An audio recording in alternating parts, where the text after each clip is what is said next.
Kakapasok lang na balita, pumanaw na ang aktor na si JM Canlas dahil dito na labis na ikinagulat ng lahat. Narito ang buong detalye. Ngunit bago tayo magpatuloy, huwag kalimutang i-like, share, subscribe, and click the notification bell for more updates and for more upcoming videos. Maraming salamat!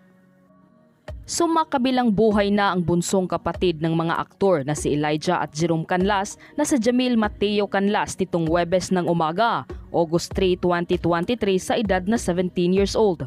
Kinumpirma ito mismo ng pamilya ni JM ang nakakalungkot na balita sa pamamagitan ng Facebook post ni Jerome ngayong gabi. Gaya ng kanyang mga kuya, isa ring aktor si JM. Ilan sa acting credits nito ay ang indie movies na Kiko Boksingero noong 2017, Ani noong 2019 at ang TV series na Unconditional noong 2020.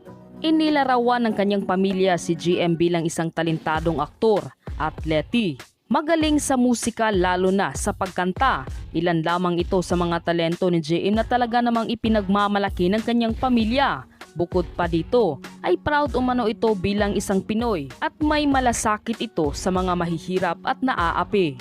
Ngunit higit sa lahat ay habang buhay umano nilang maaalala si JM bilang napakabuting anak, kapatid at napakabuting kaibigan. Hindi idinatalye ng kanyang pamilya ang tunay na dahilan sa pagpanaw ni JM, ngunit binanggit nila ang pinagdadaanan nitong matinding depresyon.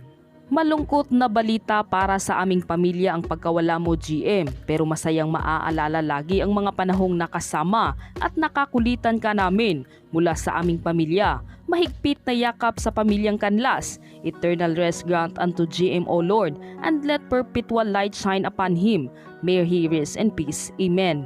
Kung sino man po sa inyo nakakaranas ng depresyon, anxiety, huwag po kayong mahihiyang magsabi o magkwento lalo sa mga taong nakakaintindi sa inyo. Malaking bagay po yung nailalabas natin yung nararamdaman natin o yung problema natin. Mas maganda na rin na iwasan na muna ang social media para magkaroon ng time sa sarili at pamilya, especially sa mga kabataan ngayon. Kapit lang mga bes, huwag susuko. Yan ang naging komento ngayon ng mga netizens sa biglaang pagpanaw ni JM Canlas.